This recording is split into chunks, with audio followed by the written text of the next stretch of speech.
ابھی ایک یہ چیز بڑی کامن اس وقت ڈسکشن میں چل رہی ہے کہ ڈیم اگر ہمارے پاس ہوتے تو یہ اس طرح سے فلڈ نہ آتا۔ اب پہلی چیز تو یہ ہے کہ 1992 میں جب دریائے جہلم میں فلڈ آیا تو اس کے اوپر ہمارا دوسرا بڑا ڈیم تھا، منگلا ڈیم، اور وہ جب فلڈ آیا تو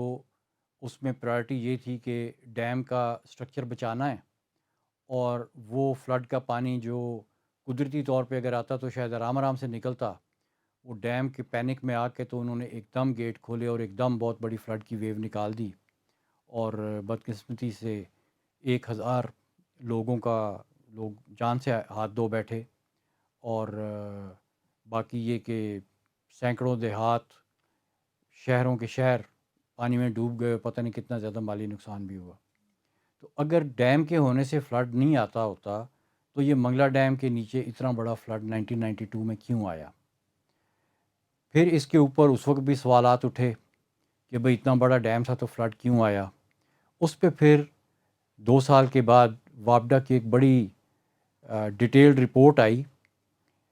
جس میں وابڈا نے کہا کہ یہ جتنے بھی ڈیم بنے ہیں، خاص طور پہ یہ جو لارج ڈیمز ہیں، یہ فلڈ کنٹرول کے لیے نہیں بنائے گئے، نہ ہی بنائے جا سکتے ہیں۔ ان سے وہ کہتے ہیں کہ اگر کوئی فلڈ کنٹرول ہوتا ہے تو وہ انسیڈنٹل ہے اور وہ ڈیزائنڈ نہیں ہے۔ اب ہوتا کیا ہے کہ جب آپ لارج ڈیم بناتے ہیں تو وہ چھوٹے چھوٹے سیلابوں کو تو روک لیتا ہے، لیکن جب بڑا سیلاب آتا ہے تو اس کو زیادہ بڑا کر کے چھوڑتا ہے۔ تو کبھی کبھار آنے والے چھوٹے سیلاب لوگ بھول جاتے ہیں، دریا جو ہے وہ چھوٹا ہو جاتا ہے، دریا پھیلنا بند کر دیتا ہے، اور لوگوں کو یہ تاثر ملنا شروع ہو جاتا ہے کہ اب ڈیم بن گئے، اب سیلاب نہیں آئیں گے۔ پھر لوگ دریاؤں کے قریب آنا شروع کرتے ہیں، دریا کے راستے میں انکروچمنٹ شروع ہوتی ہیں، اس میں پھر جو سیاسی لوگ ہوتے ہیں وہ اپنے ووٹ بینک بنانے کے لیے اس میں کہیں سڑک بھی بنوا دیتے ہیں، اس میں کہیں اسکول بھی بنوا دیتے ہیں، اور 20-25 سال تک کوئی سیلاب نہیں آیا، اور 20-25 سال کی عمر تک کے جو لوگ ہیں ان کی میموری میں کوئی سیلاب نہیں ہے، ان کو بالکل نہیں پتہ کہ سیلاب آئے گا تو اس کو کیسے ہینڈل کرنا ہے۔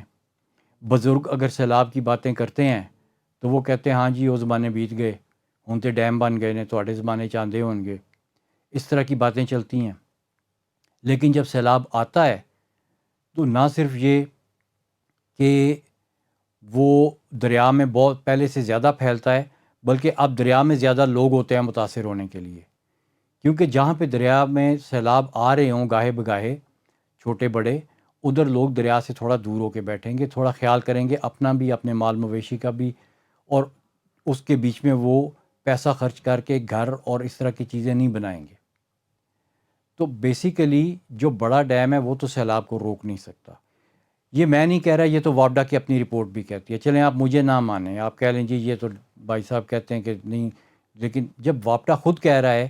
کہ یہ بڑے ڈیم سیلاب کو نہیں روکتے، نہ روک سکتے ہیں، نہ روکنے کے لیے بنائے جاتے ہیں، تو پھر یہ سمجھ نہیں آتی کہ یہ منطق جو ہے یہ کہاں سے نکلی ہے اور اس کو کون ہوا دے رہا ہے۔ کیونکہ یہ تو اس میں تو دلچسپی وابڈا کو ہونی چاہیے نا کہ جی اگر بڑے ڈیم بنیں گے تو وابڈا جو ہے وہ ٹھیکے اوارڈ کرے گا، اور اس میں وابڈا کے امپلائیز کا اور باقی جو ان کے کانٹریکٹرز ہیں ان کا فائدہ ہوگا ڈیم بنانے کا، تو ان کا یہ ایک انٹرسٹ ہے۔ لیکن جب یہ بات وابڈا خود مانتا ہے کہ درست نہیں ہے، اور سائنس بھی یہی کہتی ہے کہ یہ بات درست نہیں ہے، دنیا میں کہیں پہ بھی جو لارج ڈیمز ہیں وہ فلڈ کنٹرول کے لیے نہیں بنائے جاتے۔ چائنا کا 3 گارجز ڈیم ہے، پچھلے سال کے آپ امیجز نکال کے دیکھیں، اس کے جو نیچے شہر ہیں وہ سیلاب سے بھرے ہوئے ہیں، اور اس پہ بہت زیادہ اعتراضات اٹھے کہ بھئی یہ ڈیم تو کہا تھا کہ اس کے بعد سیلاب نہیں آئیں گے، سیلاب تو اسی طرح آ رہے ہیں۔ تو یہ ڈیم چھوٹا ہو یا بڑا ہو، یہ سیلاب روکنے کے لیے نہیں ہو سکتا۔ ابھی بلوچستان میں اگر آپ چھوٹے ڈیمز کی بات کریں تو بلوچس ڈیم میں 20-25 ڈیم ٹوٹ گئے ہیں، وہ سیلاب کو انہوں نے روکنا کیا تھا، وہ تو خود ٹوٹ گئے ہیں۔ جو ٹوٹے نہیں ہیں وہ مٹی سے بھر گئے ہیں۔ تو یہ ڈیم کا سولوشن، یہ فلڈ کا سولوشن جو ہے، یہ ڈیم نہ تھا، نہ ہے، نہ ہو سکتا ہے، نہ ہوگا.